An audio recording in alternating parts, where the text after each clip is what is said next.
নিশা হাৱাইপুৰৰ ৰাস্তাত এনেকৈ ঘূৰি ফুৰিছে বনৰীয়া হাতীৰ এটা জাক, য'ত অনুমানিক 200 জনৰো কম নহ'ব।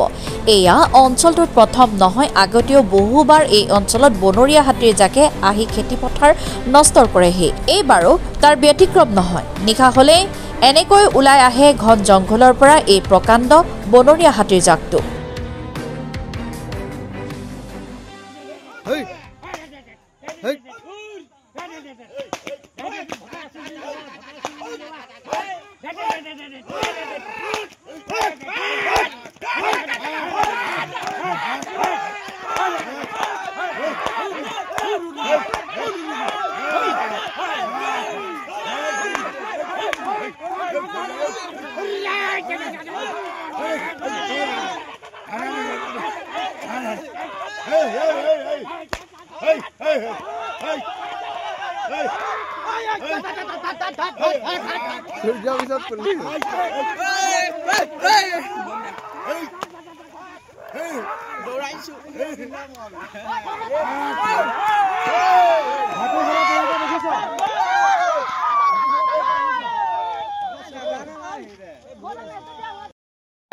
হাতী মানে এটা দল সন্ধিয়া 7টামান বজাত আহি একেবাৰে ইয়াত ধান খেতি জাটকা চাটকা যিমান য'ত আছে ভাঙি কৰি তাণ্ডৱ লগাইছে।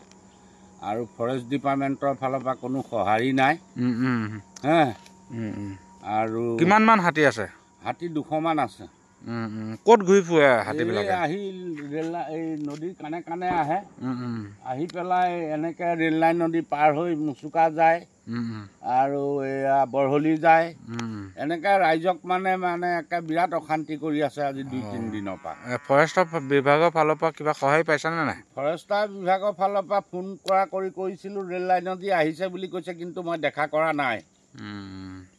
এতিয়া ৰাইজে ৰখি থাকিব, ৰাইজে ৰখি পেলাই ৰেল লাইনত, আৰু ইফালে আমাৰ ঘৰ দুৱাৰ ভাঙে বুলি ভয়ত মানে আমি বিৰাট হেৰি হৈ আছোঁ। হয় হয়, চৰকাৰে কিবা এটা সহায় কৰিলে ভাল হ'ব। ধন্যবাদ।